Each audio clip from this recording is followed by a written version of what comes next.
Andy is a suicidal immortal that wants to die, but one day he meets a cursed girl who kills anything she touches. Now, he takes his chances to touch her every day, so he can finally end his long and boring life. It all began one morning when a girl named Fuko just finished reading the latest chapter of One Piece, and it was so bad that she wanted to unalive herself by jumping off a bridge. However, Andy showed up behind her to save her life while eyeing her like candy. Fuko then pointed a knife at him and warned that he would die if he touched her. However, he recklessly let himself get stabbed so he could yank her off the ledge and ask about her deadly ability. After putting her down, he anticipated the effects of the ability, but he simply fell off the bridge and went splat on a moving train. Seeing this, Fuko started breaking down because she'd dragged another person into her mess by failing to slay herself quickly. Just then, Andy's severed head popped out of nowhere, realizing that her deadly ability was a front to protect others. He casually regenerated his body like an upper moon, but unfortunately didn't regrow his clothes. So Fuko punched him in the noggins and ran off thinking he was a zombie. He felt insulted by her zombie accusations, so he propelled himself and grabbed her from behind while telling her that he's an immortal. Just then, the cops started approaching, so he turned his severed legs into a jet booster and escaped with her to a rooftop in a faraway building. There she tried to escape, but he held her upside down and threatened to drop her if she didn't tell him more about her ability. Shockingly, she wasn't intimidated since she already planned on ending herself that day, so he spun her around like a Beyblade until she finally agreed to tell him everything. She explained her past sob story of how her parents were about to go for an overseas trip, so she kissed them goodbye. But just a few moments later, their plane suddenly went kaboom, destroying everyone on board including her parents. Since then, she'd noticed that people who touched her ended up getting hurt, and the more intense the touch was, the worse the bad luck they would face. Just then, Andy started feeling up her cushions with hopes that he'd get the greatest stroke of bad luck yet, and he got his wish when a crate of bananas fell on top of him. With Andy crushed on the floor like a cockroach, Fuko tried to run away, but she suddenly slipped on a banana peel and tripped from the top of the building.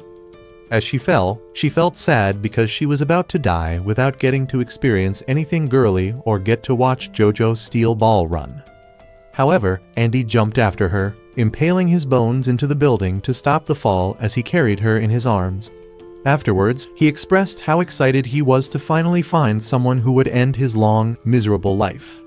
He then used his legs as propellers and took her to his hideout, where he asked her to strip so he could use his meat sword on her. But she ran away, causing him to chase her. As she ran, her coat got dragged away by a metal shard, revealing her Rapunzel-style hair. She started crying because she's never gotten a haircut due to her ability, so Andy decided to give her one using one of his skills from his long life. After he finished, Fuko thanked him for making her look like a thick anime waifu. However, Andy was happily anticipating the massive stroke of unluck that was about to nail him because he just held her for 15 minutes. Just then, some mysterious men in suits showed up, and their leader chopped off Andy's head and put it in a containment pod that stopped his regeneration. Before Fuko could react, the leader put her in handcuffs and explained that she too was a threat and their job involved hunting down people with powers. He called her power an incredible tool for murder, but said it was trash since it could be easily countered if they touch her through clothes. The man insisted Andy was after her powers as well, but Fuko defended him by saying he was nothing like them.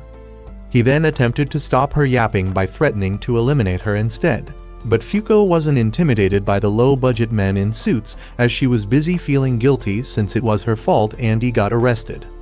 Just then, a lightning bolt Pikachud the man holding Andy, and Fuko realized that it was the unluck that came from the haircut bonding they did. Andy rose from the ashes and removed a piece of metal from his head, which gave him access to the combat skills he'd nurtured for 100 years, enabling him to clap the suited idiots in seconds. The enemy boss knew he was cooked, so he switched to underhanded tactics by threatening to slay Fuko if Andy didn't hand over his head willingly. Although Fuko told him not to worry about her, Andy ignored her and threw his severed head towards the man to save her. But since Fuko was done being a Disney princess, she dashed towards him with a kiss to trigger the biggest stroke of unluck yet seen. Andy quickly told her to run away before the unlock hits while he held the boss in place, allowing a meteorite to drop on top of them, causing the building to explode. After the explosion, Fuko cried because she thought Andy was finally dead, but he walked out of the building looking like he'd just been barbecued. At first, Fuko was really happy to see him, and Andy was surprised that a mere kiss brought him such a big stroke of bad luck. He then suggested that they smash to take it to the next level, but Fuko started running away to keep her V card intact. It didn't take long before Andy had her cornered, and he expressed his desire to unleash Fuko's greatest stroke of unluck by stuffing his zombie serpent inside her. She realized he was only using her for her powers, and she wondered how to get out of the situation because she didn't want to have her first time with an undead creep. She brought up the fact that her grandfather didn't die until 5 years after she kissed him, and explained that the magnitude of the unlucky event depended on how much she liked the person. She said she'd end up hating Andy forever if he tried to force himself on her, meaning he'd never have a chance at getting a proper death, and Andy walked away while telling her that he wouldn't let her die just yet. He took her to a room that had more weapons than John Wick's hideout, and mentioned that a second group would surely show up that day. Fuko thought they'd defeat them easily, like they did the previous day, so he informed her that they didn't stand a chance because they also had superpowered beings like them, called negators, on their side. A while later, they rode off on a bike together, and when a crack appeared in the sky, Andy explained to Fuko that the group who nabbed him years ago, named Union, transported themselves using cracks like that one. A giant robot suddenly attacked them from behind, and Fuko tried to rush to save Andy, but a Jackie Chan wannabe named Shen used his powers to reverse her movements. She realized that she couldn't move, so Andy tried to launch a surprise attack on the robot, but he suddenly lost all motion in his body. The robot sent him flying with a punch, and Fuko accused Shen of being the cause of his paralysis, but Andy said it was the giant robot who was doing it using its powers. Andy entered a brutal boxing match with the robot until the robot knocked Andy's head off. Shen explained to Fuko that the group he worked for, Union, were a special team of 10 negators who were exempted from being hunted on the condition that they carry out missions. Fuko got excited because she felt becoming a member would stop her and Andy from being hunted, but the robot boy told her that all the seats were taken, and he tried to end her with a punch, but Andy saved her. Fuko touched Andy's chest and gave them a bit of distance before warning them that a huge stroke of unluck was on the way. Just then, a huge train fell on them, causing an explosion which weirdly didn't harm the Union members. They chased Andy into a building where he figured out the robot's powers but saw some explosives which destroyed the building. When Robot Boy came to finish Andy off, Andy eliminated him by shooting him in the head with a detached finger. He then got into a wrestling match with Shen and he tried to finish him off with his sword, but Shen stopped his movement just in time. Shen also evaded Fuko's unluck attack and said he'd offer one of them a spot on Union in place of the Robot Boy. Andy told Fuko to take a spot, but she refused and gave a passionate speech about how she wanted to do some OnlyFans content with him in order to repay him for saving her. Seeing this, Shen decided to help them slay one other member of Union so that both of them could join the group. He gave them all the details they needed to find another member of the group and went back to his base. After he left, Andy told Fuko not to pull a stunt like that again and yapped about his plans to head to Russia to slay the Union member. Sometime later, Andy and Fuko were riding a yacht as they made their way to Russia, and some enemy jets started attacking them. Andy cut off one of his arms and turned it into a rocket launcher, which destroyed one of the airplanes. Fuko asked if it meant they were in Union, so he reminded her that they had to unalive someone who was wearing a Union emblem to officially join the group.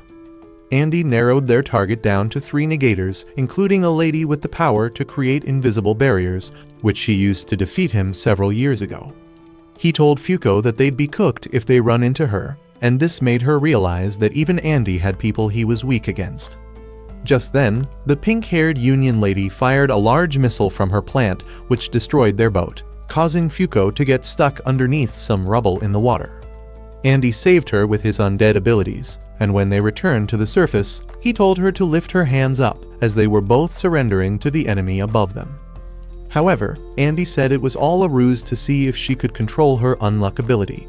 and he told her about the melon massage and mouth-to-mouth he gave her while she was unconscious. Hearing this, Fuko freaked out, and her unluck ability caused a massive water wave to launch both of them to the top of the enemy plane, where Andy destroyed the pilot using a special bloody sword move called Crimson Crescent Moon. They rode on the plane until they arrived at a certain forest where the plane exploded, and Andy saved Fuko using a special landing technique which shattered all of his bones. After Andy left to get some food, some Russian dudes came to riz Fuko up, so she ran away and arrived at a spot on the beach where she saw a quirky girl. The girl bragged about her painting and handed Fuko a painting board to join her.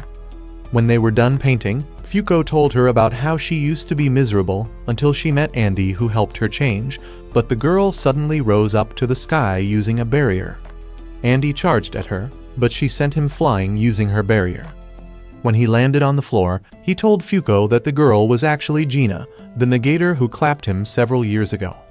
Gina put on her hat and aura farmed by walking slowly down a staircase made of her barrier. Gina ran towards Andy to try and hug him, but he stopped her by playfully threatening to cut her with his sword. Fuko asked if she was the one who caught Andy 50 years ago, and Gina agreed before revealing that she watched him throughout his captivity. Fuko was confused by the fact that she had the appearance of a lowly, and Andy tried to tell her the truth about the hag's age, but Gina stopped him with a deadly barrier attack. Gina told Fuko that she fell in love with Andy first, and narrated the story of how she got rizzed up by Andy's nonchalant personality after she caught him.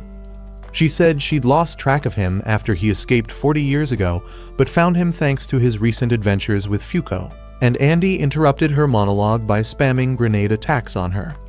She easily tanked the attacks and walked towards him, while telling him she wanted him to take the Union seat alone. Andy stopped her using a flashbang, and he tried to land several attacks on her, but none of them could penetrate her barrier, so he ran deeper into the forest. As Gina approached them, he tried to figure out what she was negating to form her barriers until she took him down by using her hat as a weapon. Gina restrained his lower half using her barriers and told him to give up on Fuko, but Andy said he'd never let her die until he did.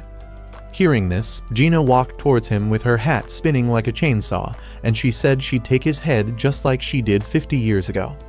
He told Fuko that he'd figured out her ability, and he suddenly cut his head off, causing his blood to spill all over the place. He explained that Gina's ability was named Unchange, as it allowed her to manipulate the change in the air, and he pointed out that her attacks were now visible thanks to his rain of blood. Fuko caught his head, and he suddenly regrew his body underneath her shirt, allowing her to press her bare melons on his body. Gina tried to attack Andy, but he dodged her air hands because they were now visible to him. He tried to strategize with Fuko as they flew up, but he hit his head on an invisible field before a swarm of laser beams covered the area. Gina moved towards them with her chainsaw hat once again, but Andy blocked her attack with his sword. Andy launched himself away from her and told Gina that he wouldn't let Fuko die until he'd made her fall in love with him so that she can grant him the death he wants.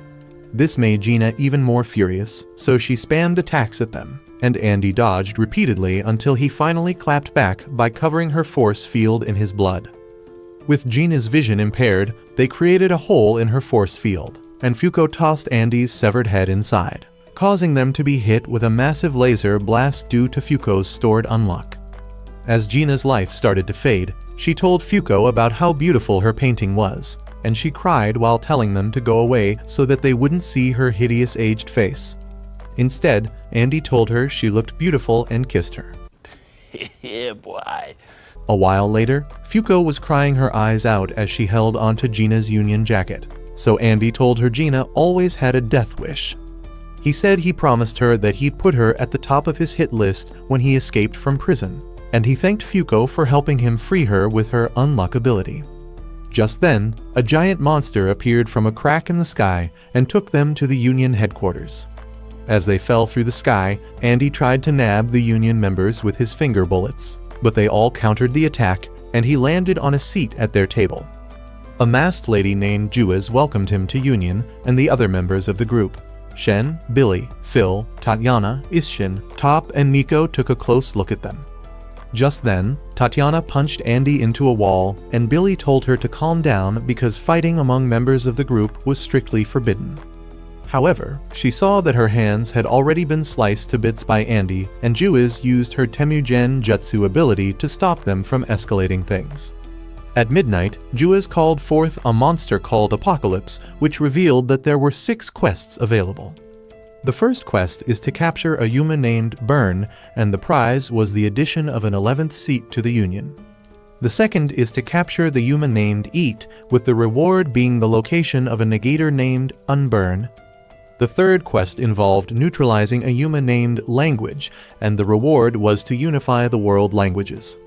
The fourth was to capture a negator named Unseen, and the reward was the location of the Yuma named Call. The fifth quest was to locate the Yuma named Past, and the prize was the location of an artifact called Rebellion. The final quest on the list was to capture a Yuma named Spoil, and the prize was the location of a negator named Unrepair.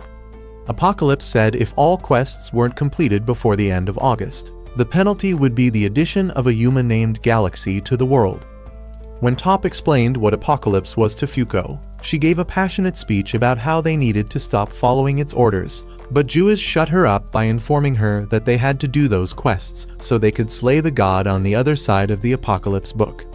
Seeing that Fuko wasn't satisfied with her answer, Juiz told her she needed to become the number 1 at Union by getting the most results.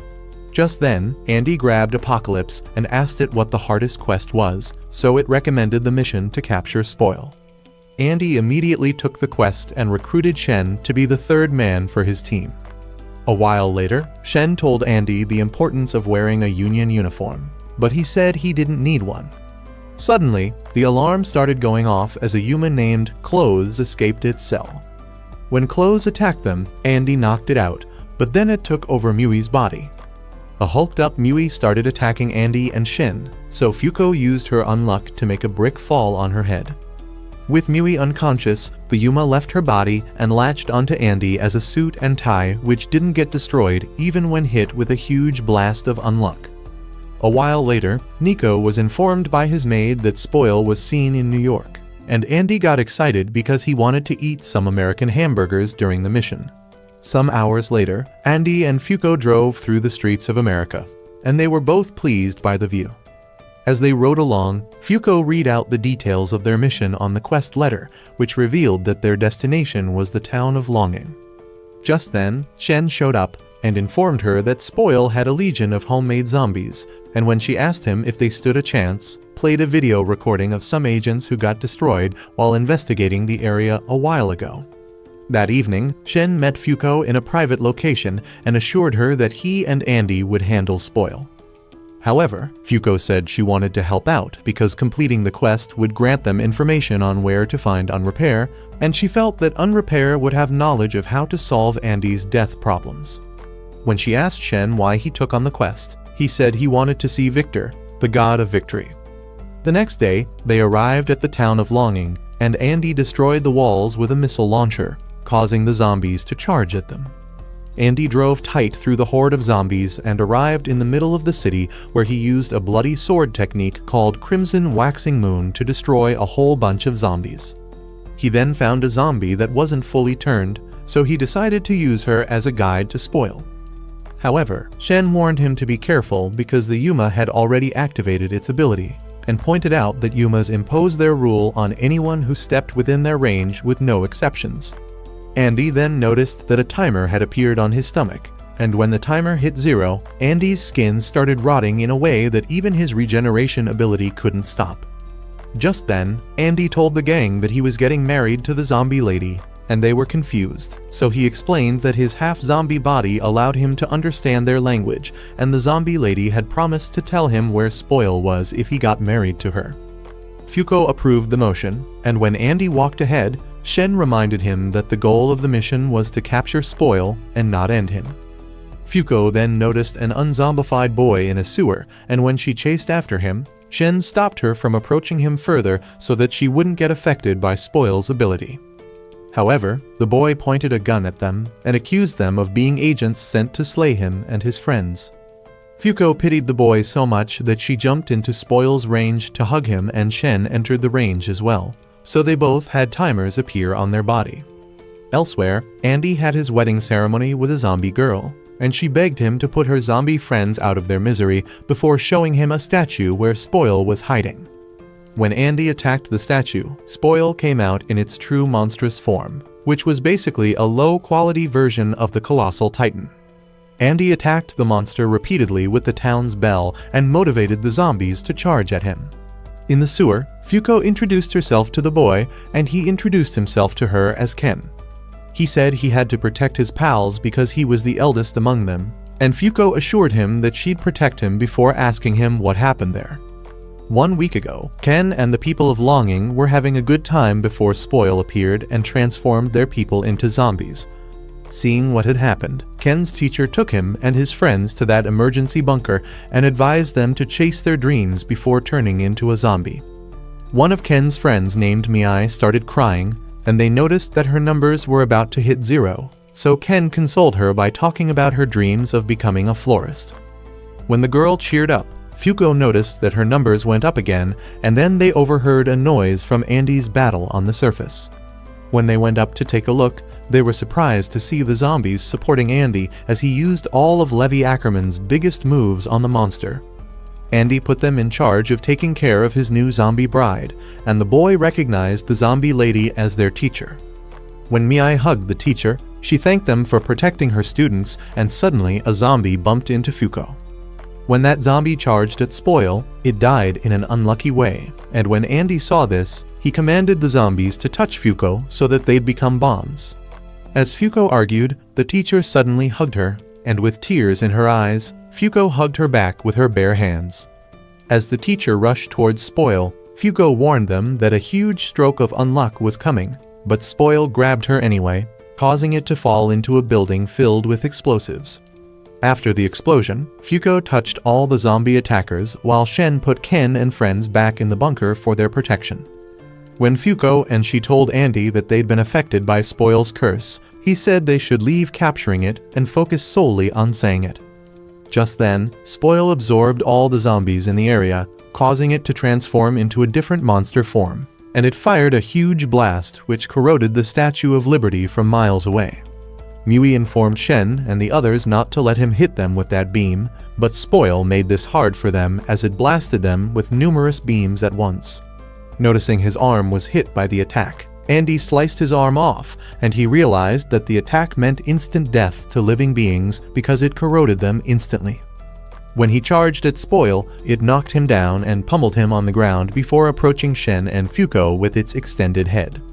Shen suddenly ran away, and the monster started giving a boring speech about how he was going to reduce everything to dust. So Fuko preached to him about how she'd never let herself die until she'd achieved her dreams, and this made her numbers go up. Shen said his dream was to become the greatest creation and hit Spoil in the head with his staff, causing his numbers to rise dramatically. As he attacked the monster, Andy warned him not to get close to it so that he wouldn't get spoiled, but Shen said it was alright because he figured out that Spoil's field was only effective around its body. He then used his staff called Kinko to attack Spoil again from a distance before explaining that it was a special artifact excavated from China which could expand and contract at will. He restricted the monster's movements using his ability and bonked it in the head several times, leaving it confused by his ability. The true nature of Shen's ability, Untruth, was that he negated every thought that entered his opponent's mind, with the only condition being that he had to be fond of his target. When Spoil tried to blast him with its disintegration laser again, Shen negated the action. He spoke about how excited he was to face Spoil because he'd soon get to see Victor in action. As Shen continued to fight the monster, Andy touched Fuko's skin so that he'd become a human explosive again, but she got so startled that she slapped him in the face. When Andy approached the monster, he suddenly fell into a crack in the ground, and when Shen went to check on him, Spoil countered his ability by creating a smoke screen which blocked his field of vision. Fuko explained that nothing would spoil in space since it was a vacuum that didn't have any moisture. So Shen cooked up a plan to transport Andy and Spoil into space where his ability would be useless. Shen shared this plan with Andy and hinted that he'd have to transform into his war god form since his normal form wouldn't be able to handle the trip. After getting some coordinates from Mui, Andy used the Kinko staff to transport himself and Spoil into space, and he handed Shen his limiter on the way there. In space, Spoil realized that his main ability had been countered, but he blasted Andy in the face with his disintegration laser. However, Andy regenerated instantly and transformed into his war god form, which had long hair like Super Saiyan 3. In this form, he easily destroyed Spoil and sent his head to the ground before deciding to have some fun. When Mui informed Shen that the mission was complete, he sent Ken and his friends away, and Andy made a dramatic entrance. Shen transported Spoil's core back to the base and prepared to face the war god. Victor started tweaking when Andy tried to take control of their body again, and he realized that Fuko was the one Andy was fighting for, so he approached her. Shen tried to stop him, but he bypassed Shen's ability and took him out easily. Seeing this, Fuko touched Victor in his body to activate her unlock ability, but surprisingly, nothing happened to him. When Victor tried to unalive her, she gave a passionate speech to Andy, reminding him of all the things they planned to do together. But once again, her move did nothing. However, Shen used a kung fu move to send Victor flying into the air, and then the other members of Union appeared to face him. The Union squad overwhelmed him with deadly attacks, but Victor bounced back by creating a new body, and Juiz approached him to have a one-on-one sword duel with him. Victor and Juiz clashed blades intensely, and she eventually managed to rip him in half. Unfortunately, that wasn't enough to stop Victor, as he blasted some finger bullets at Fuko and Shen. Top proved to be faster than Prime Minato, as he carried them out of the way before the bullets could reach them. Victor tried to stop him by crushing them with Kinko, but Shen made the staff shrink before it could land on them. Fuko thanked Top for saving them, and he said it was no problem, but she was bothered by the fact that was running around aimlessly like a headless chicken. When she asked him how they could stop Victor, he said he had no idea because last time, they only managed to do it with Gina's help. Fuko asked Top to take her to Andy, but he warned her that he wasn't the same Andy she knew. Shen handed her Andy's limiter card as well as a gun to protect herself, so she ran towards the battlefield once again. Seeing that he couldn't stop her, Top acted as a personal carriage for her, and they had a friendly chat with each other as they ran along together. Meanwhile, the Union warriors were blasting their best attacks at Victor, but he evened out the odds by creating clones of himself, which allowed him to face every member on equal grounds. When Fuko and Top arrived, she told him that the real Victor was the one battling Juiz, and when he asked how she knew, she said she noticed that he was wearing Andy's goofy loincloth when his trousers were torn off. She suddenly jumped on Victor in such a way that her bare milk factories were pressing on him, and she explained to the others that the sus move ensured that he'd be hit with a huge wave of unluck regardless of how much she disliked him. Hearing this, Juiz said she'd bring the real Andy back for a split second and told Fuko to apply her ability to him when she does. Victor said he'd never let Andy take control again, and he created several more clones to attack Fuko. However, the Union squad destroyed the clones surrounding them, and Juiz charged at him with a flaming sword. When Victor blocked her attack, she commanded the other Union members to protect Fuko at all costs before charging at him again. Fuko tried to use Talk no Jutsu to bring Andy back, and Victor tried to shut her up by blasting a finger bullet in her face, but Top kicked his hand away before he could pull the trigger. After thinking about the time she spent with Andy, Fuko shot Victor in the head and placed her hand inside the bullet hole, while telling Andy that she'd hit him with the biggest stroke of unluck he'd ever seen. When Andy took control of his body, he kissed Fuko and promised to continue their playtime later. Fuko warned everyone that her unluck was coming, so they ran off, and Victor tried to chase after them, but Shen stopped him using his ability. Just then, a huge wave of meteorites appeared and obliterated Victor along with the city, and after the explosion, Fuko went into the rubble to put Andy's limiter card back in his head. Some hours later, Fuko woke up on a hospital bed, and she yelled at Andy for being reckless. She got teary-eyed as she told him how scared she was there she'd end up alone again, and Andy patted her on the head while thanking her for bringing him back to his senses. Andy showed her some letters left for her by Ken's group, and informed her that the group would now be taken care of by Union's orphanage. After goofing off for a bit, the lovebirds returned to the meeting room, where Apocalypse announced the results of the 6 quests given to them. In an abandoned building somewhere, a man in an eye patch had the negator, unseen, tied up in a chair with blood dripping from his invisible body, and he pointed out that Unseen had the ability to turn himself and anything he recognizes as his property invisible by closing his eyes. He said he cut his stomach open because he didn't want him to run away, and then he promised to deactivate his ability if he joins his faction. At the Union Facility Round Table, Fuko was surprised when Apocalypse showed up to announce the quest results, and she realized that her sleep lasted until August 31st. Apocalypse announced that they successfully cleared the first quest, which was to capture the Yuma, burn, and as a reward, they'd get an 11th seat at the round table, which would be taken by another negator. In addition, they succeeded in the second quest, which was to capture the Yuma, eat, and as a reward, he revealed the location of the negator, Unburn. The team also succeeded in the third quest by defeating the Yuma language, and as a reward, Apocalypse unified all the world's languages to English. To confirm this prize, Shen spoke some Chinese to Mui, but she had no idea what he was saying, so he got the confirmation he needed that all non-negators couldn't speak anything other than English. Apocalypse went on to announce that they completed the fourth quest by capturing the Yuma past, and as a prize, he gave them the location of the Artifact Rebellion. The Beast then announced that they've completed the fifth quest by capturing Spoil, and he gave them the location of Unrepair as a reward. This made Fuko happy since they now stood a chance at curing Andy, but Andy didn't seem to care about it at all. Unfortunately, the team failed the final quest, which was to find Unseen, and Andy pointed out that all the investigators sent after Unseen turned up dead before guessing that Unrepair had captured Unseen. As a penalty for not completing that quest, Apocalypse crested a massive Yuma-named galaxy and sent it out to the surface. Juiz called forth a monster named Move, which transported everyone to Australia. When they arrived there, Juiz explained to Fuko that they had to deal with the Yuma added as a penalty because they always possessed rules that led to humanity's ruin. Just then, the galaxy Yuma created a solar system, and Nico made a team of non-negator scientists that worked for him to transfer some knowledge about the new world directly into his brain. After the transfer, Nico informed the team that some aliens which were created by Galaxy were invading Earth, and a giant ugly alien called an Ak demanded humanity's surrender. After hearing his villain speech, Juiz used her Unjustice ability to make the alien ships destroy each other, and she told Andy and Fuko that they could afford to get another penalty since they were already in their 99th one, because the 100th penalty would bring the end of the world.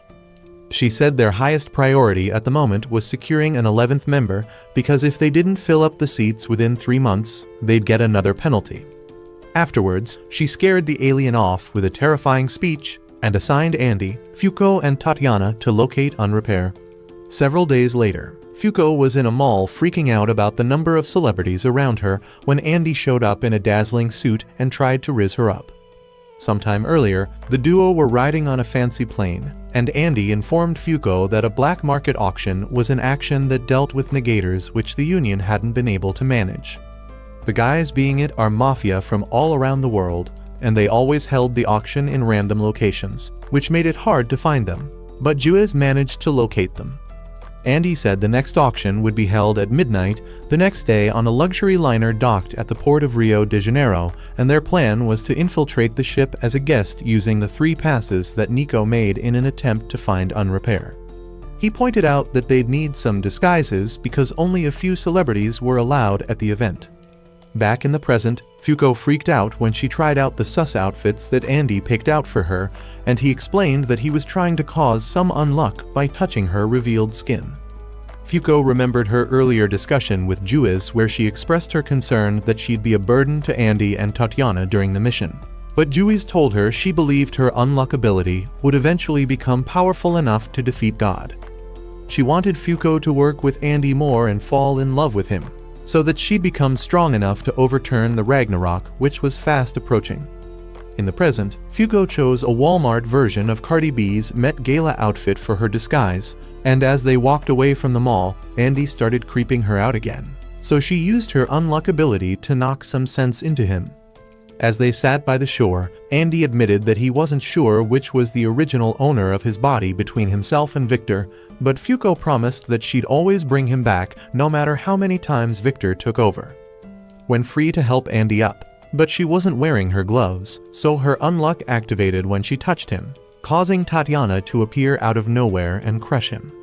Tatiana said the plan was for the undead unluck duo to infiltrate the auction site as a married couple, while she investigates the outside of the facility. Sometime later, Fuko and Andy walked into that auction building wearing their disguises, and when they arrived at the ballroom, Fuko freaked out when she heard some nobles casually talking about Yumas. They went to a relaxing portion of the building where Andy explained that they could speak English thanks to a gadget which Shen gave them. Fuko wondered if the people being put on auction led a miserable life just like hers, and Andy gave her a pep talk before stating that he was on Union's side. Elsewhere, Unrepair posed as a married couple with his assistant, Latla, and when some guards tried to shoot him down, he destroyed them in the blink of an eye before calling forth the other members of his group, Feng and Creed. Tatiana saw them plotting, so she informed the team that 4 negators had infiltrated the ship. Jewies explained that they were a set of negator hunters who collected negators by force as part of their mission to get revenge on the world. Fuko jumped on Andy's back as they prepared to go face the group of scumbags. Andy ran into the ballroom carrying Fuko on his back, and he knocked out a guard that tried to stop him before ordering Tatiana to hand him his sword. He soon arrived at a hallway where some guards started blasting them with bullets, and when Tatiana handed Andy his sword, Fuko created an unlock explosion which took them to a lower part of the ship. Andy ran through some stairs with Fuko on his back, and he arrived at a hallway that was stacked with dynamites, which exploded immediately. Elsewhere, a negator boy named Chikara was being cornered by a guard, and he stopped the guard using his ability, but when he tried to run away, the guard started moving again. He realized that he couldn't stop the guard and escape at the same time, so he wondered what he'd do. Some time ago, Chikara freaked out when he noticed that everyone in his school other than himself were now speaking English, and when he ranted in Japanese, he was suddenly taken hostage by a bunch of men in suits. In the present, Chikara started trembling as he realized that the effect of his powers had worn off, and the Yakuza guard tried to shoot him in the leg, but he was taken out by Unrepair. As Unrepair approached him, he pointed out that Chikara's ability allowed him to stop the motion of others so long as he didn't move, and he said Chikara was the restrained type negator that he'd been looking for. Chikara tried to act like a normie by speaking the kind of terrible English you'd expect from a Japanese call girl, and Creed didn't buy it, so he decided to test him out by pointing a machine gun at him. As he counted down from 5, Chikara feared for his life. But when Creed opened fired, Andy shielded him from the bullets with his body. Fuko jumped into the scene as well and gave Chikara the necktie device, which allowed him to understand their language. Unrepair sliced Andy in the throat, causing his blood to rush out, and he said that Andy's injury wouldn't heal himself until he died. When Andy tried to chop his head off, Unrepair said it was pointless because his ability negated all healing abilities, and he told them to hand over Chikara so they could eliminate him and transfer his abilities to someone more useful. However, Andy charged at him, and when Fuko slashed his head off, he delivered a literal flying headbutt to Unrepair. Tatiana made a dramatic entrance by smashing Creed into a wall, and Andy tried to take out Unrepair using one of his sword techniques, but he dodged and slashed off his arms. Andy tried to clap back by propelling his arms at Unrepair, but Latla blocked the attack using her ability. Unrepair praised Andy and Fuko for having guts and said Chikara was a spineless loser who deserved to die because his own cowardice wouldn't allow him to use his powers properly. He then spoke about his plans to take over the country, and Andy managed to take Latla out of the equation by splashing some blood in her eyes. However, Unrepair threw a blade at Chihiro, and Andy tried to block, but it went right through his arm and into the stomach of Fuko. Andy was about to unleash his battle beast form on the sucker, but Fuko stopped him, and Unrepair left the area when some armed guards showed up. When the guards tried to unalive them, he remembered his mom's dying words, and this allowed him to stop the bullets using a powered-up version of his unmoved ability. Meanwhile, Creed blasted his machine gun at Tatiana, but the bullet couldn't penetrate her armor at all, so he threw a grenade at her. The grenade did 0 damage as well, and she tried to punch his head off, but Feng blocked her attack, allowing Creed to throw even more grenades at her. As Tatiana wondered what Feng's ability was, he suddenly pushed her to the ground, and she noticed that her armor had been cracked by his negation ability somehow. Andy then informed her that Fuko was injured by Unrepair, and he said they needed to slay Unrepair within the next hour because Fuko only had that much time left to live. Hearing this, Tatiana remembered the encounter she had with Andy when they first met, and after the meeting that day, she called Andy to a private room to have a duel with him. There she told Andy that she'd never accept him as a member of the team for destroying Gina. And as she attacked him with her robot arms, she said he had no idea the feelings she had for him for 40 years. However, Andy said he knew she was in love with him and slayed her despite that. So Tatiana launched a barrage of punches at him to get her revenge.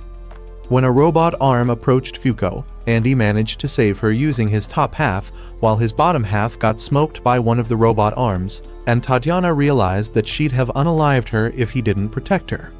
Nico told Tatiana to calm down because their next mission would reveal if the duo was cut out for the team, and Andy suddenly pounced on her with 0 clothes on. After getting a face full of Andy's Excalibur, Tatiana's robot suit started overheating, and Nico told Andy to get Fuko out of there because her robot suit was actually meant to contain her ability, which was capable of wiping out an entire town. However, Fuko grabbed onto her and tearfully confessed that it was she who unalived Gina using her unlock ability, adding that Andy was only fighting to protect her. She apologized to Tatiana and promised to make up for the loss of Gina before asking her to be friends with her. Tatiana suddenly regained control, and they later shook hands to mark their new friendship. In the present, Andy escaped the armed guards with Chikara and Fuko, and he told Tatiana that he couldn't back her up. So she told him to go to the surface as she opened up her robot suit.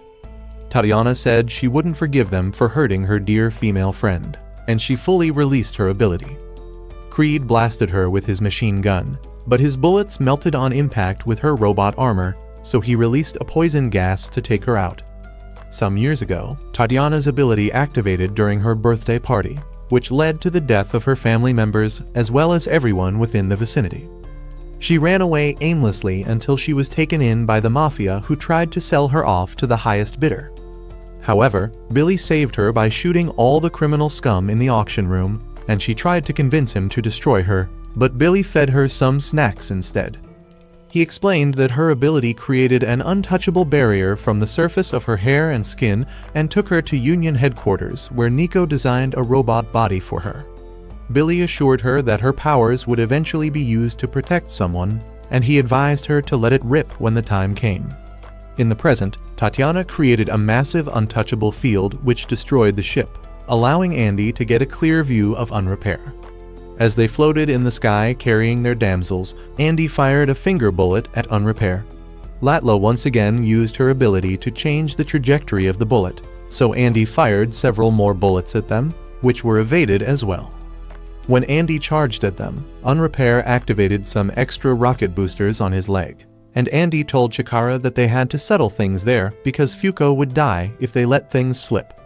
He told Chikara to use his ability, so Chikara took a deep breath before activating his unmove. Unrepair noticed that he was frozen in mid-air, but he felt that it was a stalemate because Andy's group couldn't move as well, and he wondered if it was a desperate tactic to buy time. Andy fired a finger bullet at him, but it stopped mid-air, and Unrepair initially thought he missed, but later realized that Andy was firing from a spot behind Chikara's girlfriend of Vision. Andy ordered Chikara to deactivate his ability, and when he did, the frozen bullet hit Latla in the back. He told Chikara to reactivate it, but they noticed that Unrepair had suddenly vanished from their field of vision. The scumbag appeared above them and used an artifact named Blade Runner to rip Andy in half. Chikara tried to freeze Unrepair again, but he was too slow once again, as Unrepair fired multiple Blade Runner slashes at them. Chikara managed to freeze the slashes, but Unrepair pointed out that they'd be dead if he blinked again. Andy said he'd almost figured out Latla's ability, and then he told Fuko that they'd be staking everything on her Unluck's random factor. Just then, Tatiana showed up and created an untouchable field which propelled them through Unrepair's slashes. Unrepair blinded Chikara with blood and fired another Blade Runner slash at them, and Andy neutralized it with a bloody slash named Crimson Crescent Moon.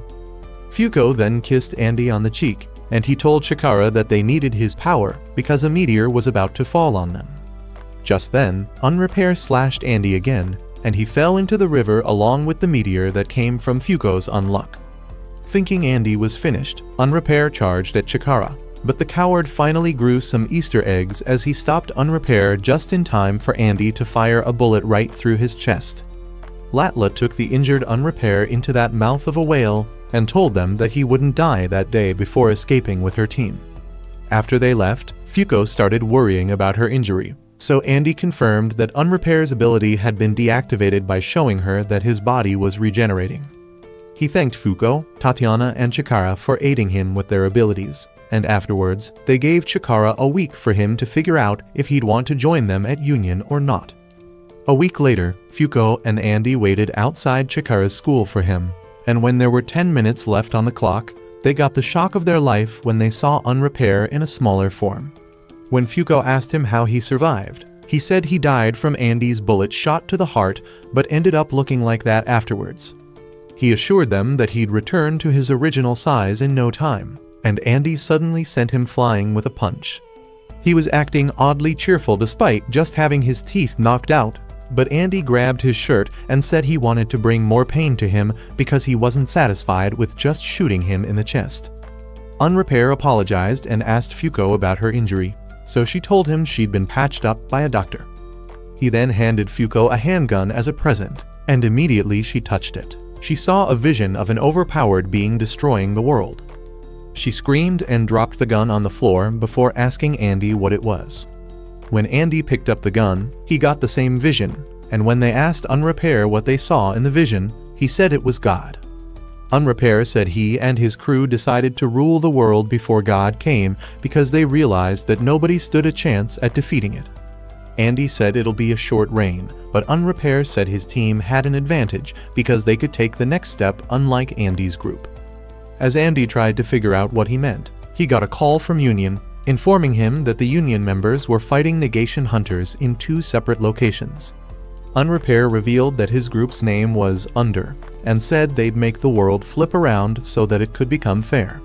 He flew further away from them and offered to put in a good word with God for them if they joined his group, but Andy argued that he'd be able to slay it because it exists. After he left, Andy proudly stated that they'd team up to defeat God, and they're terrified Chikara, so he tried to run away. Oh, hell no! Oh, hell no! However, Andy caught up with him, and when he saw how Fuko was geeking out over Chikara's school building, he asked him to give them a tour of his school.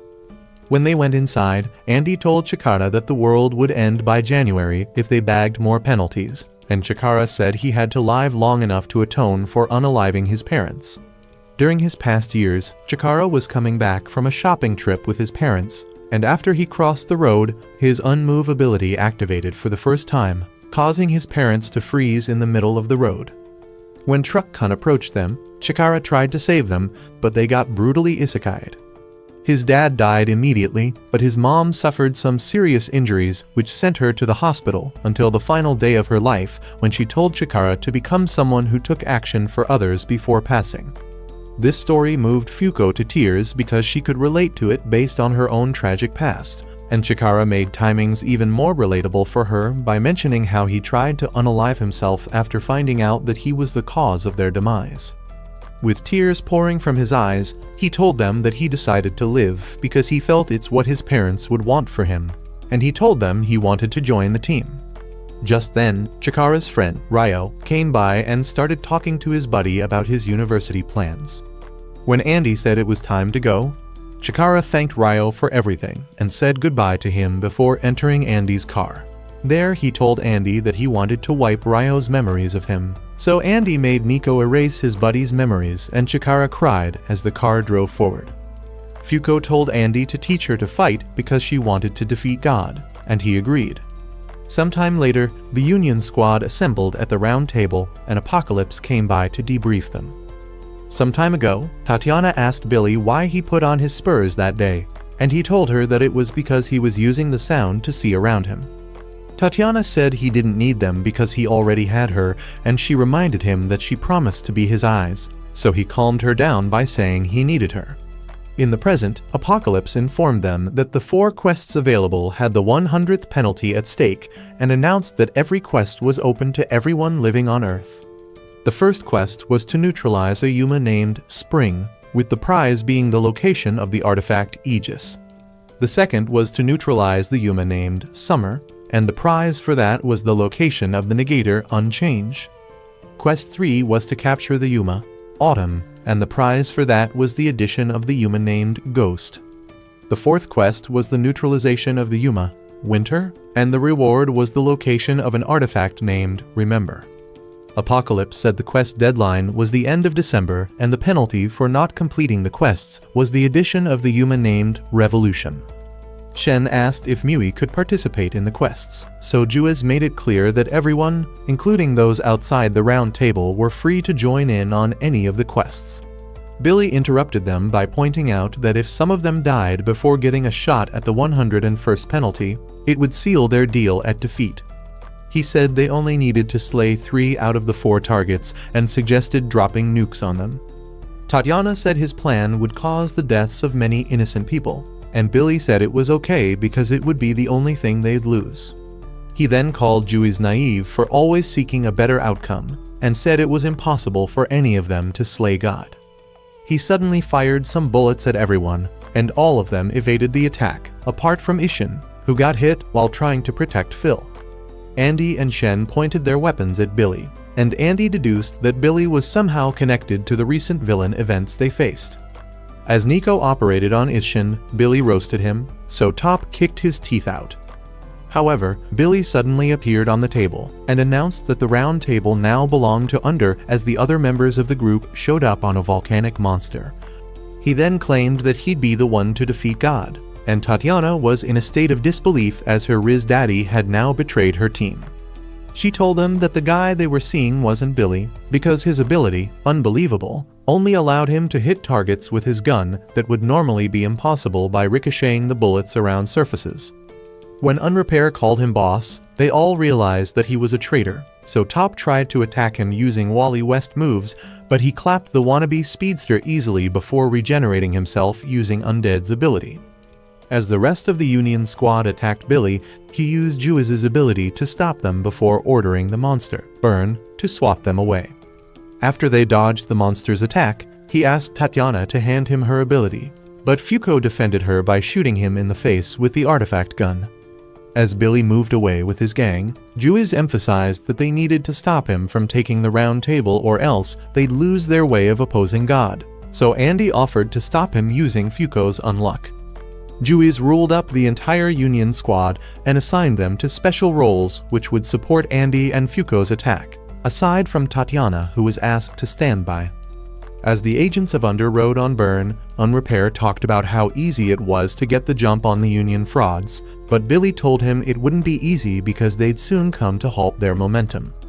Unrepair said he was surprised that his boss ended up being the 3rd seat at Union since it was their first time meeting, and he agreed to cooperate with him, but made it clear that his goal was what came after slaying God. He asked Billy if he'd betray them, and Billy replied that he wouldn't because their group didn't operate under some vague motive like justice, meaning that the trust within their organization was derived from mutual interest. Meanwhile, after Juiz assigned everyone on the team to their roles, Fuko told Tatiana that Billy was a wonderful person, and Tatiana hugged her while telling her to save Billy for her. Afterwards, Fuko got on Andy's back, and he launched himself upwards to face Billy's team. As they flew through the air, Fuko said they should focus on taking down Burn and have a talk with Billy afterwards, but Andy teased her by bringing up the fact that she shot Billy in the face just a few minutes ago. He then admitted that he wanted to talk to Billy because he found it hard to believe that Billy would form a whole new organization over a difference in policies, but he said he'd give him a knuckle sandwich for making Tatiana cry. When he got a visual on Burn, he asked Juiz if things were prepared on her end, and when she said yes, he launched himself and Fuko above Billy and his group. Immediately Billy saw them, he he activated his injustice ability. But before he could launch an attack, Andy sliced his neck open while Fuko kissed him on the cheek. He then launched his head into the mouth of Burn, and Fuko warned them that a huge stroke of unluck was coming as Andy was headed inside the stomach of the monster. Just then, the monster got zapped with about 1,000,000 volts of electricity, and one of Nico's scientists froze it using the facility's cooling system. Billy said it would only buy them time since the monster's fully developed body would soon regenerate, but Fuko warned them that another stroke of unluck was coming, and the scientists used a huge special weapon to stab the monster. Everyone celebrated Burn's defeat, but the team suddenly noticed that Tatiana was missing. Andy delivered a Detroit smash to Billy, but he regenerated his broken neck using Andy's undead ability, so Andy asked Fuko to hand him the weapons she was holding. Billy started zooming around the battlefield using Top's unstoppable ability, and he kicked Andy, but Andy managed to slice his leg off when he made contact. Billy regenerated his leg and used Injustice to make Fuko jump off the platform. As Andy jumped down to save her, he realized that Billy's main ability was copying the negation abilities of others, and Burn suddenly came back to life. When the team noticed this, Jewis asked about Andy and Fuko's well-being, and she was stunned when Tatiana told her she was flying towards Billy while carrying both of them. When Jewis brought up her orders to stand by, Tatiana said she needed to talk to him desperately, so Jewis told her that the operation hinged on whether or not she still had feelings for Billy. When the trio arrived at the platform again, Tatiana tried to talk some sense into him, but he told her she didn't matter and used Injustice on her. However, Tatiana released an untouchable field which crushed Billy into the wall, allowing Fuko to grab hold of Apocalypse. Andy threatened to slay Apocalypse so that the villains wouldn't get their rewards, but Apocalypse freed himself by overwhelming Fuko with traumatizing visions. However, Phil grabbed onto Apocalypse, and Billy told them he'd let them have it for the meantime, but informed them that he'd be taking something called an arc before escaping. After he left, Jewis asked the group to convene. They all gathered at the spot that used to be the round table, and Apocalypse, who was now imprisoned, kept ranting about the different ways he planned to unalive them. When Jewis asked Nico for a damage report, he said things weren't as bad as they thought because things would have been a lot worse if they started another fight instead of forcing a draw by stealing Apocalypse. She then asked if Fuko would be okay, so he confirmed that she'd eventually get better. Andy said he noticed things were off ever since he heard Jewis's policy regarding the quests with Galaxy as penalty. Back then, Jewis said they'd first mobilize all their members towards clearing the first 3 quests and accept the penalty because they were focusing on strengthening their forces. In the present, Andy said it was a weird decision given the fact that Ragnarok was drawing near, and Shen said he'd been curious about Jewis's familiarity with Victor as well because he saw them rizzing each other up during their battle. He brought up the fact that Andy hadn't brought Victor out in nearly 200 years and also pointed out that Victor knew about the Galaxy's existence before the rule was even added, which made it seem like he lived in a world where Galaxy existed. Nico said the Arc thing Billy mentioned made him curious because Union didn't have any data logged for an artifact named Arc.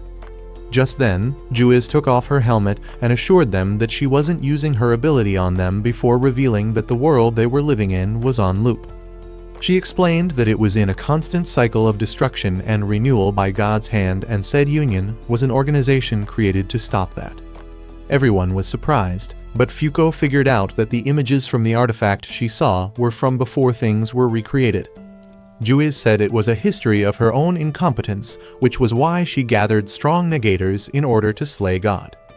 Andy asked her how she was the only one who knew about the loop, so she revealed that she'd been using Arc to experience it firsthand. When Andy asked her to give proof, she said she'd explain how the world started and how it would end. She started off by revealing that everything on the planet would be blown to bits, and a new planet would be formed while the fragments of the old world remained in space.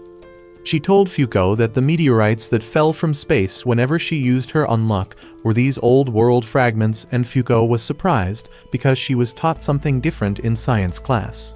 As proof of her own loop, she correctly pointed out that Andy had a mole on his right ear, and this made them realize that she and Victor used to be bedroom dance partners.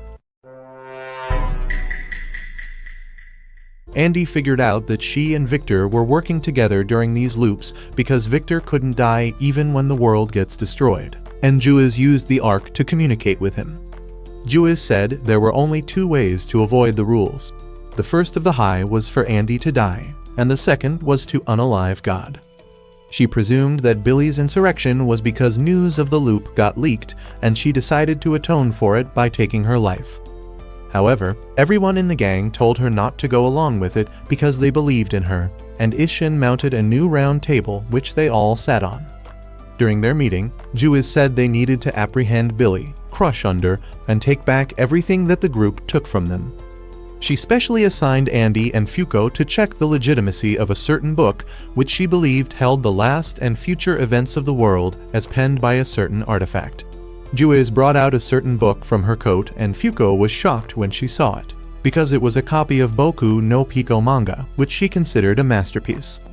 She also brought out a copy of a counterfeit Blue Lock manga, where a space soccer club was about to blow up an entire school, but the captain's spiral shot of justice destroys all the goals and restores peace. Fuko realized that the story was very similar to the way Juiz clapped the alien race which invaded when Galaxy took effect. She brought out several other manga copies and said they needed to investigate them because they might be connected to other battles.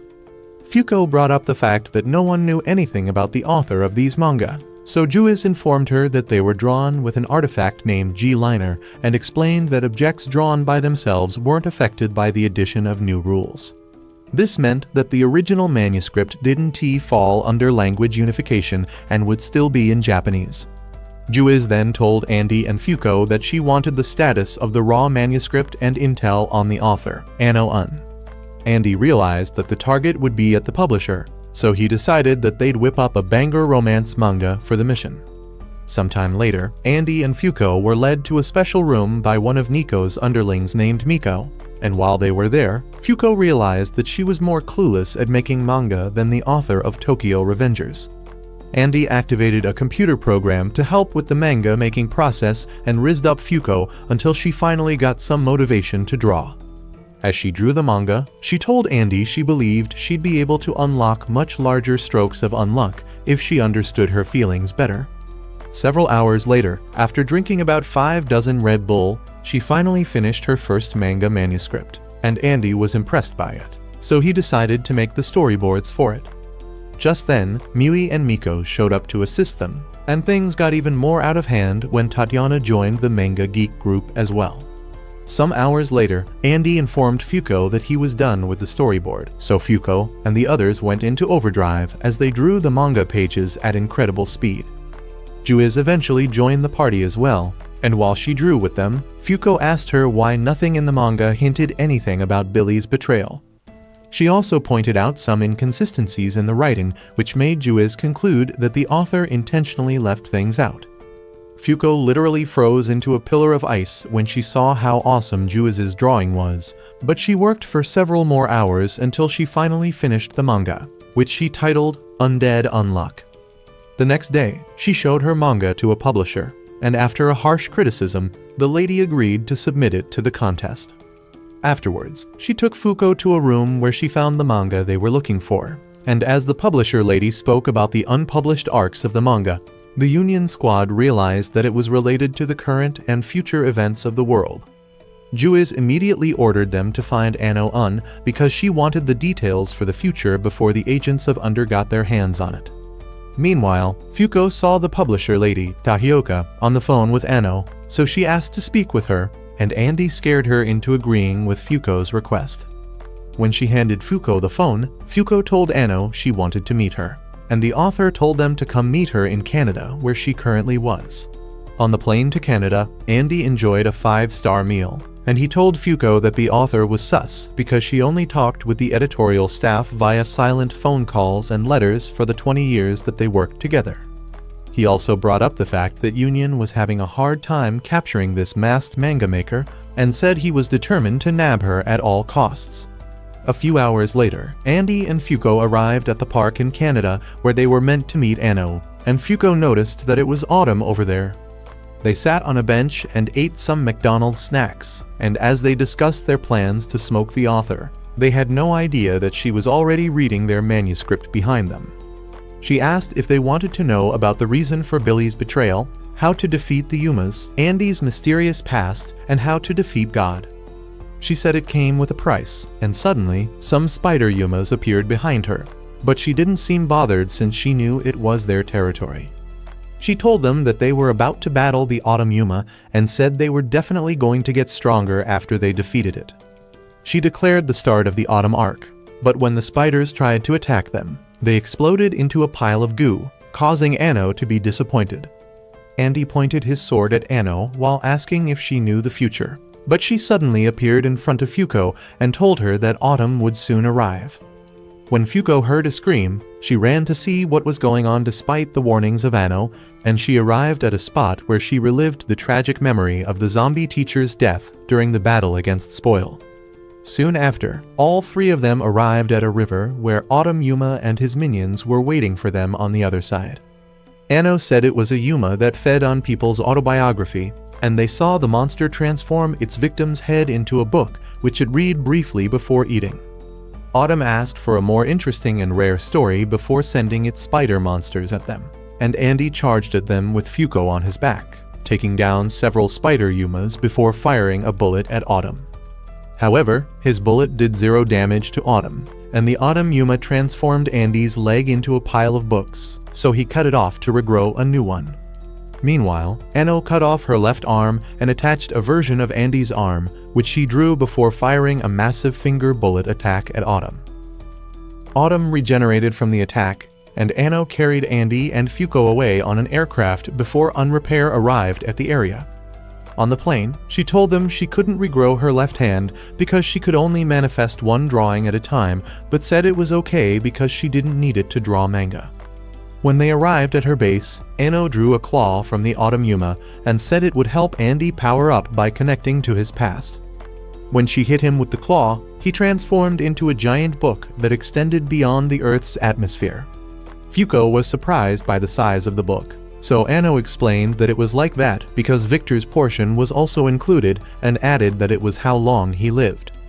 When she asked if she had to read everything to learn about Andy's past, Anno said she simply had to go into the book, and she transformed Fuko into a spirit version of herself using an artifact called Soul Caliber. Using the artifact, she transformed Fuko's spirit into a Rasengan and plunged her into Andy's memory books. A while later, Fuko woke up in a deserted land and she realized she was in Andy's memories. Just then, a cowboy showed up and tried to smoke her, but a past version of Andy saved her by the bullet. When she called him Andy, he said he had no idea who she was talking about, and his female partner, Josh, grabbed onto her while asking why she was trying to seduce her captain. As Josh held onto her, Fuko spoke some English while introducing herself to Andy and revealing that she knew his future. Afterwards, the cowboy took her to the bar of a woman whose daughter they saved, and they drank until their partner passed out. Some minutes later, Fuko asked to join his crew, so Andy put her through a test of courage which she passed because of how much she trusted Andy. Just then, some enemy cowboys fired some bullets at them, and Andy's teammates managed to save Fuko even though they got shot during the attack. After they died, Andy went beast mode as he destroyed the enemy cowboys using axes, and he finally accepted the fact that he was an undead. The next day, they buried Andy's late crewmates, and the bar owner felt guilty for leading the enemy cowboys there, so Andy told her to pour some whiskey on their grave every year until she dies. Afterwards, Andy and Fuko went on an adventure together, and they fought several bad guys for years. One night, their new companions, Ash and Camus, didn't believe that Fuko was a luck negator, so she used her ability to make the barmaid spill some beer on them.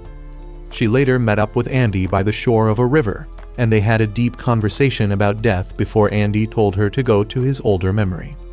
As she faded away with tears in her eyes, she promised to kiss him in the future, and she eventually appeared in front of a building in Andy's older memory. As Fuko wondered where she was, Victor appeared in front of her and asked her to leave. However, she refused to do so because she was determined to find out about Andy's past, and she tried to shoot him, but he appeared behind her and said he'd unalive her. When Fuko asked why he wanted to end her, he said it was because he didn't want her peeping into his memories again, and also because it would allow him to erase the only thing stopping him from taking over Andy's body. Fuko surrendered, so he shot her with a finger bullet.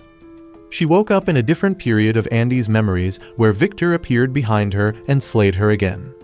After waking up in a new time period, she tried to run away, but Victor attacked her using his domain expansion. However, Andy saved her and destroyed Victor using a rocket punch. Fuko had a tearful reunion with her hubby, and when Victor regenerated himself, he told Andy of his plans to gain control of their body by destroying Fuko. Andy said he'd defend her with everything he has because he knows his future self needs her. So Victor blasted him with a barrage of finger bullets. Andy dodged the attack and clashed blood blades with Victor until Vic gained the upper hand by slashing his feet away. When Andy regenerated, the two undead Gigachads blasted each other with blood, and Andy asked Fuko to let go of him so that he could use her unluck to defeat Victor. Fuko gave him a kiss and ran away, allowing Andy to destroy Victor using strokes of unluck he stored in his finger. When Victor regenerated, he sent Victor flying with a detached spinning fist, which set him up to get crushed by an airplane. Afterwards, they trapped Victor's head in a containment pod, and Fuko told Andy that she wanted to talk to Victor, and he suddenly burst out of the pod they were holding him in. A while later, Fuko asked Victor what his relationship with Juiz was, and he told them about how he and Juiz failed repeatedly to stop losing to God until she started using the Ark to loop herself. He said he wanted to slay her because he didn't like seeing the woman he loved suffering, and he told Fuko that she'd eventually get strong enough to reach God. After he left, Andy kissed her, and she got transported to the present. In the present, Anno told Fuko that Andy was experiencing another life at the moment and said his memories would strengthen his heart. When Anno noticed that Unrepair and his ally had arrived at her base, she said she'd slay them if they planned to interrupt their memory surfing. Anno deflected Unrepair's blade attack, and he said he wanted to learn about the future from her manga. He asked her why she was risking her life for them before blasting an even bigger attack which slashed off her right arm. Some years ago, Anno found the artifact G-Liner on the floor, and when she picked it, she saw the past and future events of the current time loop, causing her to get excited. She started drawing these events as manga, but when she went to show her mom, she realized that she couldn't see her. This was because she'd awakened as a negator, and she cried as she watched her mom search desperately for her.